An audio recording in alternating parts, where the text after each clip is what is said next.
over, Ice Age. Now there are two prehistoric CGI comedies in Tinseltown. You're watching Beyond the Trailers review of The Croods. My family has always survived by living by my dad's one rule. Never leave the cave. Eve, come down!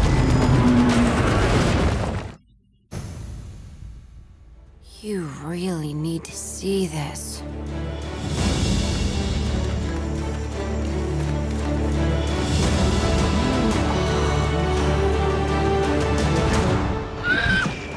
Impressively, the Ice Age franchise has brought in almost $3 billion worldwide, so little wonder that Dreamworks Animation is eager to move in on Blue Sky's territory.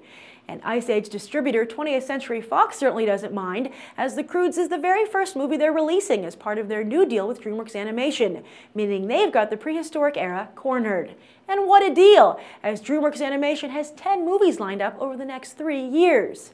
But while the animation studio is certainly burning up the track production-wise, box office-wise, they've hit a speed bump.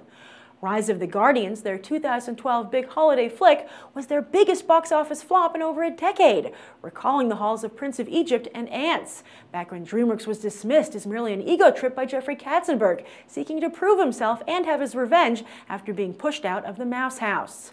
Although Katzenberg isn't the only one at Dreamworks Animation to have been kicked to the curb by Mickey. Lilo and Stitch creator Chris Sanders didn't see eye to eye with Disney execs on his follow-up project American Dog, but instead of reaching a compromise, they forced Sanders to reach for the door.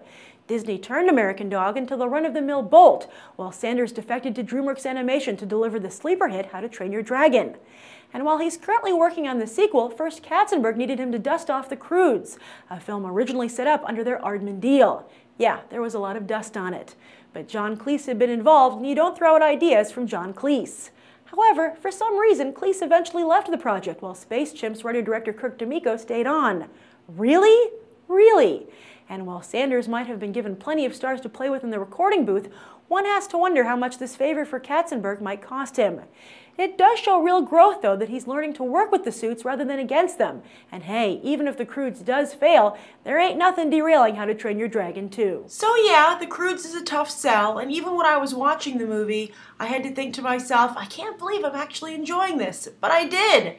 I just think this movie is a testament to what a talented filmmaker Chris Sanders is. He's a great director. And with Lilo and Stitch, How to Train Your Dragon, and now this movie, I think he really shows a knack for family dynamics, which is interesting because I recently interviewed Derek Cianfrance, who has his own family trilogy with Brother Tide, Blue Valentine, and The Place Beyond the Pines, and he talked about really wanting to explore family, not like in a Hollywood way, but in a realistic way, the way family actually interacts. And I think that Chris Sanders does that too. So it's just... I think it's very well-rounded to see that being depicted not only in indie films, but also being brought into mainstream animation over at Dreamworks, courtesy of Chris Sanders. Also, Chris Sanders really knows how to create animals. Stitch is adorable, Toothless from How to Train Your Dragon is so cute, and here he just goes into overdrive with so many cute and adorable, yet also sometimes very scary animals.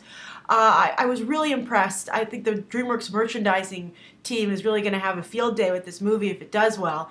But it really added to the movie-going experience as well. I mean, I've been lucky enough to interview Chris Sanders as well, and I asked why he created this world that was not like realistic to what the prehistoric era was like, and he said he wanted the audience to experience the wonder that the Croods were experiencing when they went out and saw this new world, and that works. I mean, it really is like a marvel to see what Chris Sanders and his team come up with.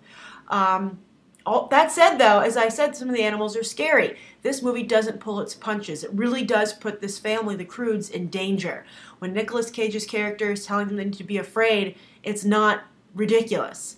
And I liked that. I think any animation fan knows that the scariest kids' movies are the ones that kind of like really stick with you as a kid, and even as an adult. But you know, that's the darker ones that I think are really make an impression. And this has some really dark moments, which I think worked.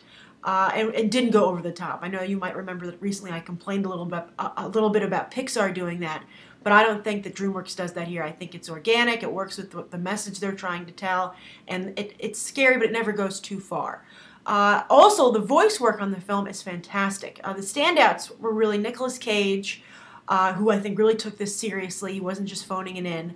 And also Ryan Reynolds. And I know that I give Ryan Reynolds a hard time. I can't help it. I can't help that he ruined Green Lantern. He was miscast. But I haven't really liked the way he's tried to develop himself as a movie star. I think he's focused way too much on his appearance and his looks rather than his comedic ability, which is his real strong suit. And here, because it's just voice acting, he really focuses on his comedic prowess, and he does a fantastic job. His character was really great. The whole movie was great, though. That's one of the things I liked about it, is that the voice cast didn't like stick out and you didn't distract you. They became their characters.